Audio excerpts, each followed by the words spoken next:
Ya, kita turut merasakan ya bagaimana yang dialami oleh saudara-saudara kita di Nusa Tenggara Timur, dan apalagi ada informasi berikut ini tentang kisah mengharukan datang dari Nusa Tenggara Timur ketika dua bayi lahir dengan selamat saat gempa mengguncang kawasan Flores beberapa hari lalu. Memakai alat medis seadanya, kedua bayi dirawat oleh petugas medis di tenda darurat.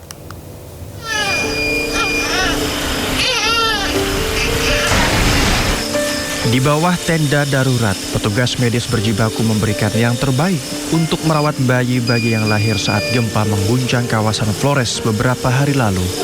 Dengan alat seadanya, dokter dan perawat memantau perkembangan bayi pasca persalinan yang masih dalam kondisi rentan. Terdapat dua bayi yang lahir saat gempa mengguncang.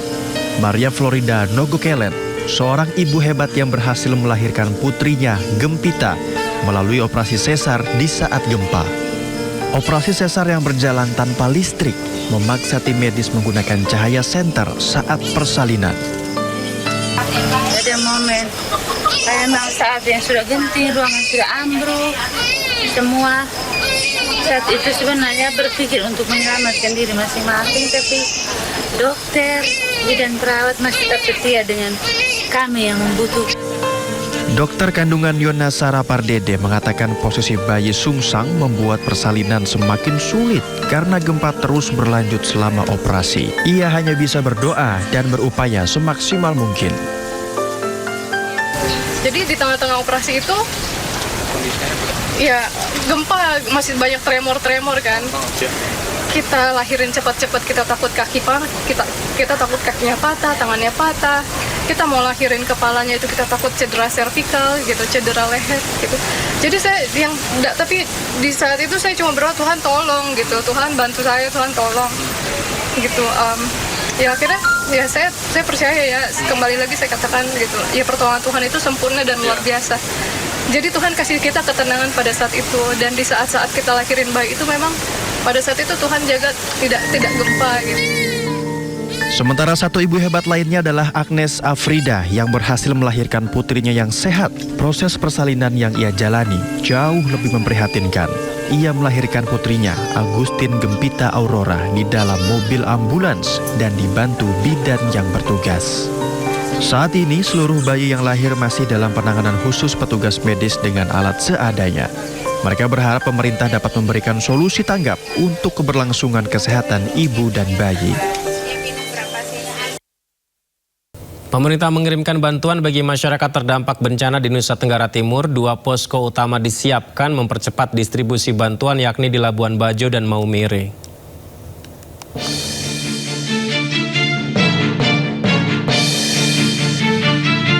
Pemerintah mengirimkan bantuan bagi masyarakat terdampak bencana di Nusa Tenggara Timur.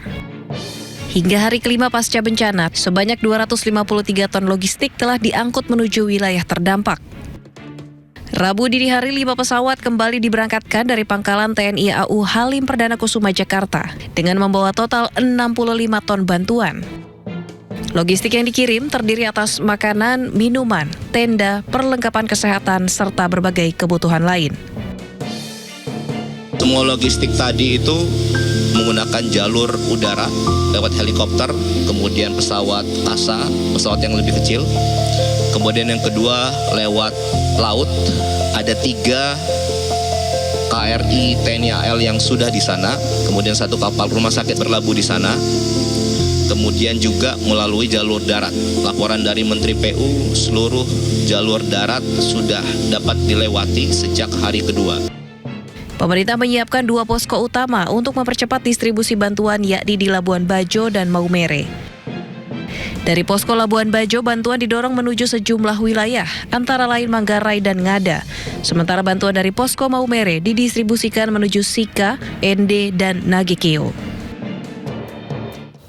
TNI Angkatan Darat memberangkatkan kapal yang membawa sejumlah bantuan logistik ke wilayah terdampak gempa Nusa Tenggara Timur. Total 70 ton bantuan logistik diberangkatkan hari ini.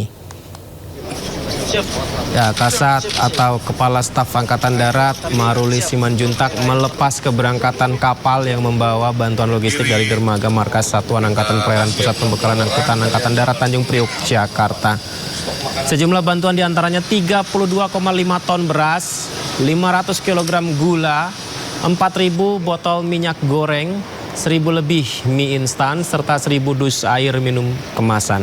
Selain makanan dan minuman, ada 2 unit ambulans, 5 unit truk yang juga dibekali 12.000 liter bahan bakar, 100 buah tandon air, 12 set genset, 30 set tenda, 900 unit velvet, dan kebutuhan sanitasi. Nantinya pemirsa, kapal yang diberangkatkan juga difungsikan sebagai rumah sakit terapung selama 20 hari ke depan. Kita menyiapkan logistik, beras sampai minyak goreng, pampers, pembalut wanita, tangki air. Kita juga kirim 5 truk dan 2 ambulan dan lain sebagainya. Nanti rekan-rekan media silakan lihat. Dan saya kira ini juga terus kita akan evaluasi. Saya kira 2-3 bulan ke depan atau sebulan ke depan kita akan berpikir lagi kira-kira apa yang diperlukan di sana. Saya meyakini di daerah-daerah bencana ini juga pasti mereka kesulitan air, ya. Kami akan segera memulai di titik mana kita akan bor nantinya, dan itu juga akan digunakan oleh mereka secara berkelanjutan setelah bencana ini. Presiden Prabowo Subianto akan memberikan insentif bagi perusahaan motor listrik yang mampu memproduksi hingga 1 juta unit di dalam negeri. Kebijakan diambil sebagai upaya pemerintah mempercepat elektrifikasi sekaligus mengurangi ketergantungan terhadap bahan bakar minyak, di mana menurut Presiden, kebijakan ini sejalan dengan komitmen pemerintah mempercepat proses kendaraan elektrifikasi yang digunakan masyarakat. Pemerintah tidak hanya mendorong penggunaan motor listrik, tapi juga meningkatkan kemampuan industri dalam negeri memproduksi kendaraan listrik.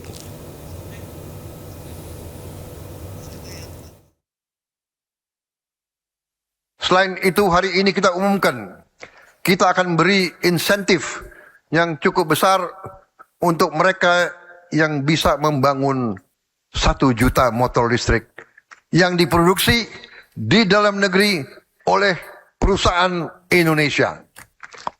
Kebijakan ini mempunyai 3 tujuan sekaligus: menurunkan biaya kendaraan untuk rakyat, mengurangi konsumsi bahan bakar impor, dan membesarkan industri motor listrik nasional beserta rantai pasok baterai, komponen, perangkat lunak, serta layanan purna jualnya.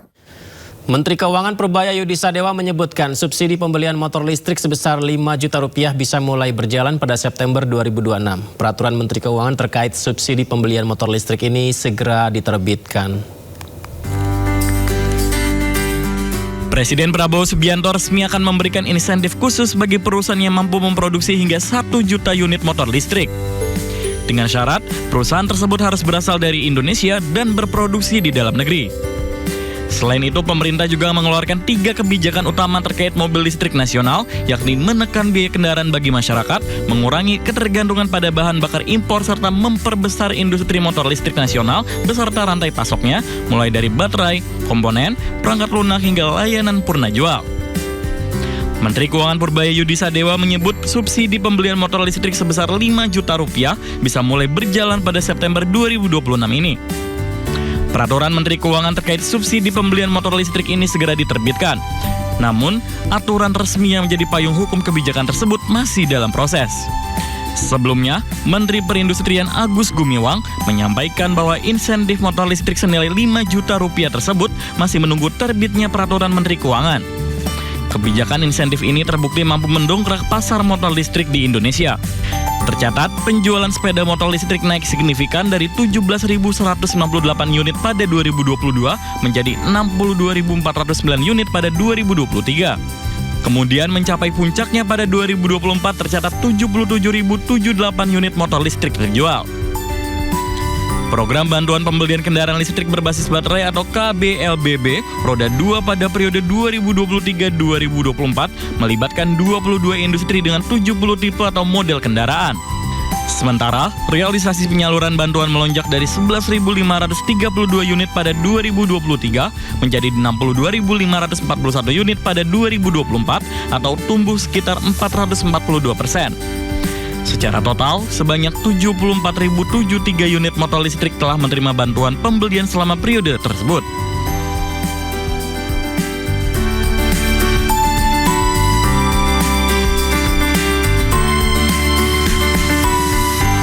Nah, kita akan cari tahu pemirsa, apakah saluran bantuan sudah cukup dan merata diterima korban gempa NTT? Ada Muharlin, tim kami langsung ada di posko Kabupaten Nagekeo, Nusa Tenggara Timur. Selamat malam Muharlin, bagaimana kondisi para pengungsi malam ini dan apakah masih ada laporan keterbatasan bantuan Muharlin?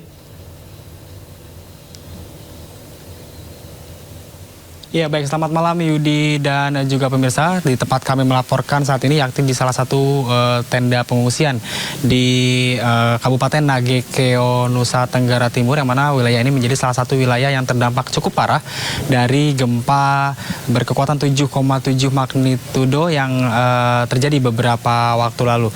Untuk sejumlah bantuan ini memang terus berdatangan.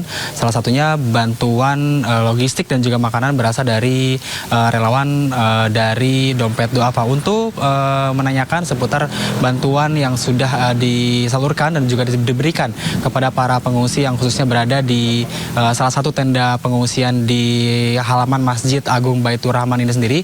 Kami sudah bersama salah satu relawan dari Dompet Duafa untuk menanyakan terkait dengan apa saja yang sudah disalurkan untuk kebutuhan warga atau pengungsi di tenda pengungsian ini. Selamat malam Mas Eka. Selamat malam Mas. Mas Eka, untuk terkait dengan bantuan terhadap korban gempa atau pengungsi di sini dari Dompet Duafa sudah apa saja yang sudah disalurkan, mungkin bisa diceritakan Mas? Ya, kami sudah mendistribusikan bantuan berupa bantuan paket pangan, terus alas tidur, juga terpal untuk tenda-tenda darurat di sekitaran Kecamatan Aisesa, Nagekeo ini Mas. Bantuan apa saja sih Mas yang mungkin dirasa cukup kurang dan yang paling dibutuhkan untuk warga atau pengungsi di sini? Ya, untuk kebutuhan bahan pangan juga sebetulnya masih dibutuhkan karena banyak pengungsi di sini tidak tersentral ya. Mereka tuh mengungsinya mandiri di sekitaran halaman rumah masing-masing gitu misalnya. Dan kebutuhan urgent lainnya adalah itu kebutuhan perlengkapan tidur seperti alas tidur, selimut, karena tidur di luar di tenda-tenda darurat itu kalau malam dingin anginnya ya. Kasihan pengungsi-pengungsi itu. Terus juga kayak kebutuhan spesifik kepada kelompok rentan untuk kebutuhan bayi, balita, ibu hamil, lansia kayak gitu-gitu Mas yang masih perlu banyak perhatian sebenarnya. Ada di halaman masjid ini sendiri ada berapa korban yang diungsikan di sini? Penyintas yang ada di sekitar halaman Masjid Agung Baitur Rahman Nagekeo ini sekitar ada 170-an Mas, 169 sekian lagi. Mas, mungkin dari selain bantuan makanan dan juga bantuan logistik, ada gak sih kegiatan lain dari Dompet Duafa gitu? Ini kan anak-anak dan juga ibu-ibu kan cukup banyak juga ya Mas. Mungkin ada kegiatan untuk trauma healing seperti apa?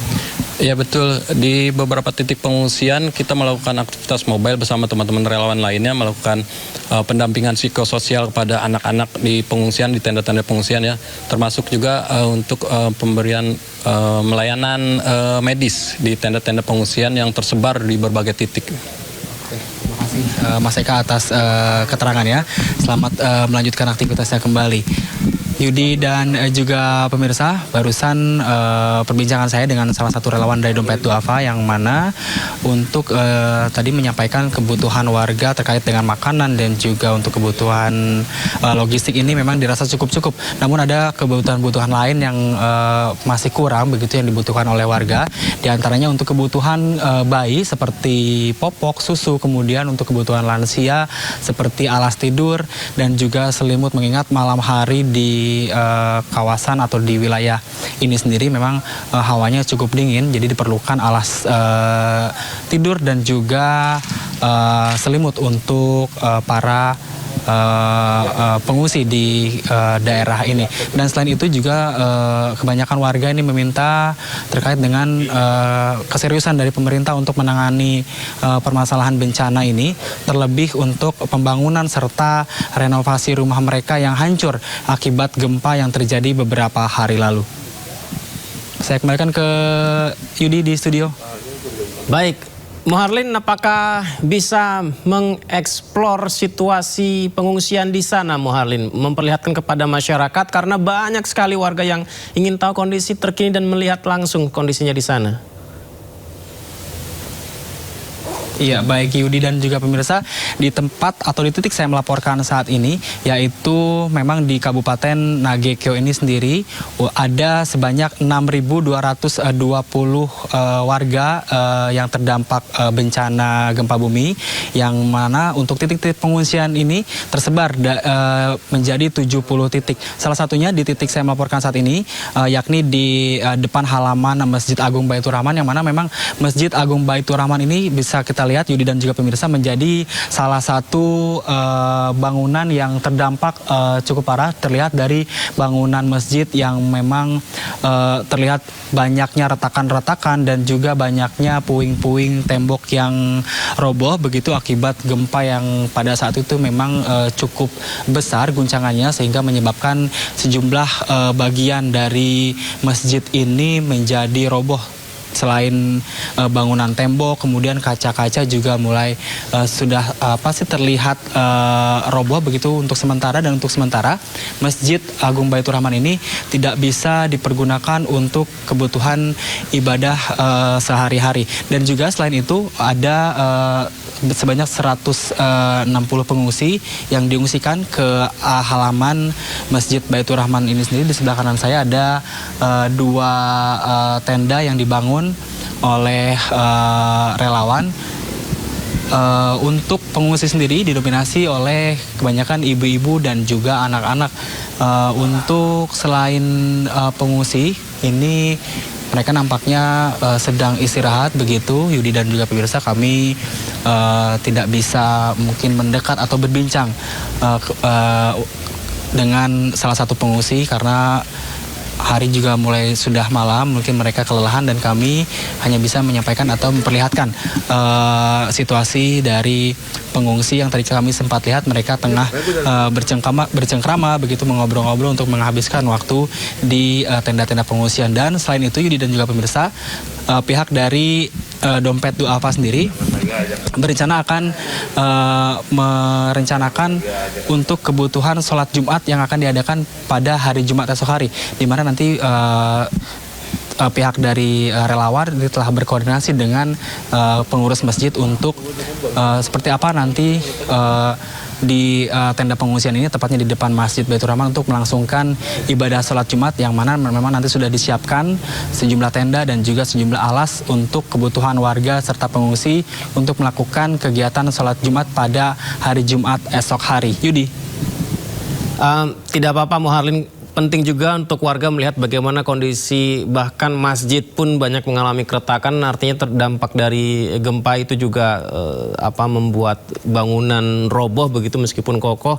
Yang jelas titip Muharlin, mungkin bagaimana nanti live report lebih bisa masyarakat diberitakan, diperlihatkan secara langsung kondisi bagaimana pengungsi di sana, keadaan di sana, karena ini nanti akan membawa perasaan masyarakat yang menyaksikan untuk memberikan bantuan juga, karena banyak yang peduli terhadap saudara-saudara kita di NTT.